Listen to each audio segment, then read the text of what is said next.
நீங்கள் நம்ம சேனலில் ஒரு சூப்பரான ரெசிபி கறி நார்மலாக வைக்கிற கறி இல்லாமல் இது ஒரு டிஃப்ரெண்ட்டான கறி எல்லோ கறி. ஸோ எண்ணெய் இல்லாமல் சமைக்க போகிற முக்கியமானது செம்மையாக இருக்கும். இப்போ முதல்ல ஒரு தக்காளி பழம் நல்லா நறுக்கி போட்டுருங்க. மிக்சி ஜாரில் எல்லாம் அரைக்கணும். ஒரு வெங்காயம் நல்லா நறுக்கி போட்டுருங்க. மஞ்சள் இருந்தால் ஒரு துண்டு மஞ்சள் எடுத்து போட்டுருங்க. ஒரு பச்சை மிளகா,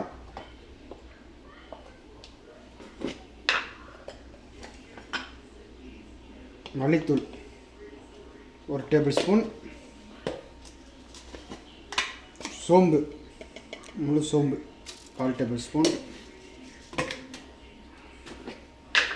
கரம் மசாலா ஒரு 1/4 டேபிள் ஸ்பூன்,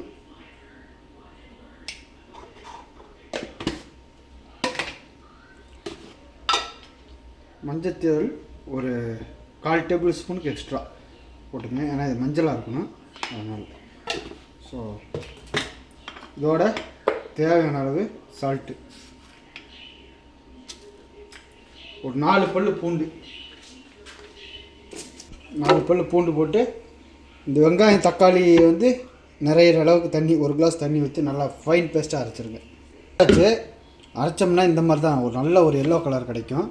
கோழி ஒரு 250 கிராம் கோழி எடுத்து வச்சுருக்கோம். தேங்காய் பால் 1 கப்பு தேங்காய் பால், அவ்வளோதான். முதல்ல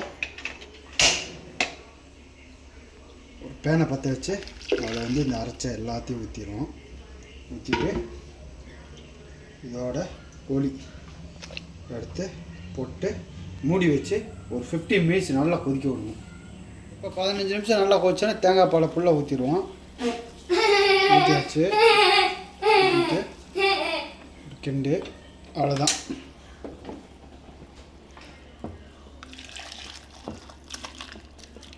ஸோ அவ்வளோதாங்க.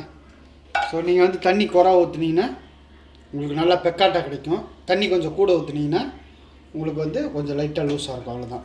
ஆனால் தேங்காய் பால் கொஞ்சம் ஏற்றிக்கிட்டிங்கன்னா கொஞ்சம் நல்லாயிருக்கும். 1 கிளாஸ் பதிலாக 1.5 கிளாஸ் கூட ஊற்றுங்க, நல்லாயிருக்கும். செமையான ரெசிபி, மறக்காமல் ட்ரை பண்ணுங்கள்.